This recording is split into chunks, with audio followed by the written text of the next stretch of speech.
Good day mga kagrasa. Ito pala yung bago nating project ngayon. Bubuhin 4GB1 ang makina mga kagrasa. O yan o, kita mo. Yan yung ano ng ano niya. Model ng engine 4GB1. Mangyari nito mga kagrasa, puputuin namin to ngayon kasi pinaglumaan na ng panahon. Mission pala natin ngayon, ipapakita ko sa inyo kung paano yung pag top dead center ng ano makina nito. Okay. Ito pala yung tsura niya mga kagrasa. Ayan o. Ngayon, pag magtanggal ka ng injection pump, lagi mo tatandaan, kung wala kang masilip, dito ka magsilip ngayon sa ano, pinakapuli niya mga kagrasa. Ayan mga kagrasa o. Kita mo itong ano, itong tatlong guhit na to. Ayan. Bali itong guhit sa gitna, itapat mo dito sa titi niyang maliit. Utin-utin niya ba? Ayan o. Ayan. Ibig sabihin mga kagrasa, nakauno tayo ngayon. Para may ano ka, di ka maligaw. Lagyan mo ng white pen to. O kahit anong pangguhit mo. Para hindi mo na silipin to. Minsan malabo kasi to na, ano sa dumi mga kagrasa. Bali itong gitna na to, dapat dito sa utin-utin niya, oh. Kita mo? O, yan, oh. Ilapit natin pa. Para kitang-kita. O, yan, oh.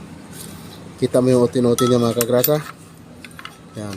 Ibig sabihin, nakauno tayo ngayon. O, yan, oh. Yan. Yan yung utin-utin niya. Ngayon, pwede mo nang, ano, ito rin yung silipan ng, ano, timing gear ng, ano, injection pump. Tanggalin natin. Tanggalin na itong dalawang bolt ng ano, pinaka pillar plug nya. Makita mo rin dito yung ano, pinaka pointer ng ano, timing gear ng ano, injection pump mga kagrasa. Bali modelo to. Ito yung pinaka shut off valve nya, pinaka modulator. Puro ano to, wire yung laman sa loob nito. Electronics pala to mga kagrasa, kaya kung magloko to, hirap din panda rin. Yung mga kagrasa oh.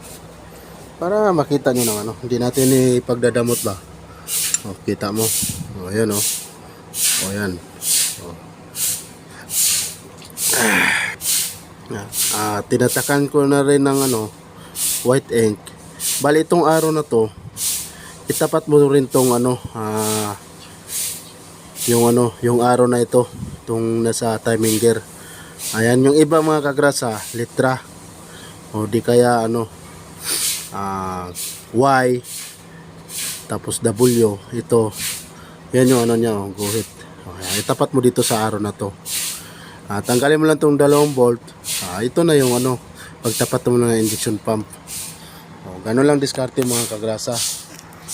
Para kahit pa paano, may idea kayo kung paano mag timing ng ano, 4GB1 engine. Pag ikot mo nito, yan, itong pinaka main pulley niya. Tapos, linisin mo to. Ayan. O, kita mo? Para makita mo yung tatlong guhit.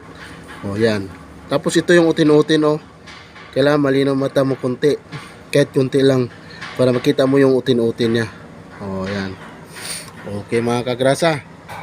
Nakatap dead na tayo ngayon. Yan. Bale, ibig sabihin pala nitong ano,